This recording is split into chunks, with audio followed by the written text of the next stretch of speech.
Bonjour à toutes et tous. Aujourd'hui, nous allons parler de structure récursive et de type abstrait de données récursif.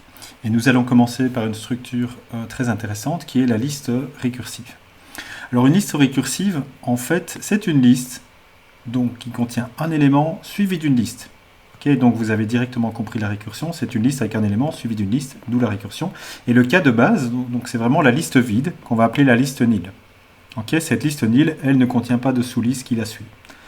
Donc ça, c'est une liste récursive. Alors, d'un point de vue vocabulaire, ceci va s'appeler la tête de la liste, alors que ceci va s'appeler la queue de la liste, ou tail en anglais.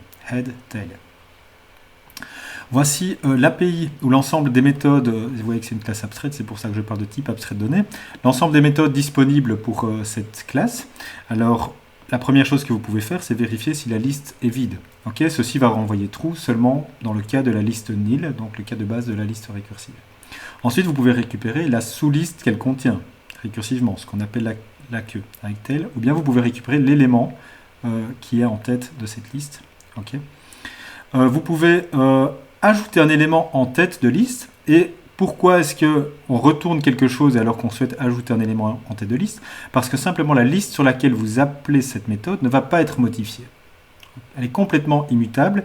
Par contre, en revanche, vous récupérez une nouvelle liste qui contient la nouvelle liste avec l'élément A en tête suivi de la liste sur laquelle vous avez appelé votre méthode. Et donc si vous avez une liste bleue, voilà, je vais la représenter ici, et puis vous lui appliquez la méthode cons A, vous allez en fait créer une nouvelle liste qui va contenir A suivi de cette liste bleue. Donc ça c'est pour l'ajout d'un élément en tête de la liste. Et finalement vous avez une méthode ici qui est statique, qui vous permet de créer une liste vide. J'attire aussi votre attention sur le fait qu'on implémente l'interface iterable, et donc par conséquent, vous allez devoir créer ici un itérateur pour cette liste si vous souhaitez implémenter cette interface, qui permettra d'itérer sur tous les éléments un par un dans la liste. Voyons un petit usage de la liste pour rendre les choses très concrètes. Je souhaite créer cette liste-ci. Donc la première chose à faire, toujours, c'est de démarrer par la liste la plus imbriquée, c'est la liste vide. Donc je crée la liste vide ici, et j'appelle ma méthode statique nil pour créer cette petite liste vide. Ensuite, je vais y ajouter l'élément 3 en tête de liste, et donc j'ai créé cette liste-ci.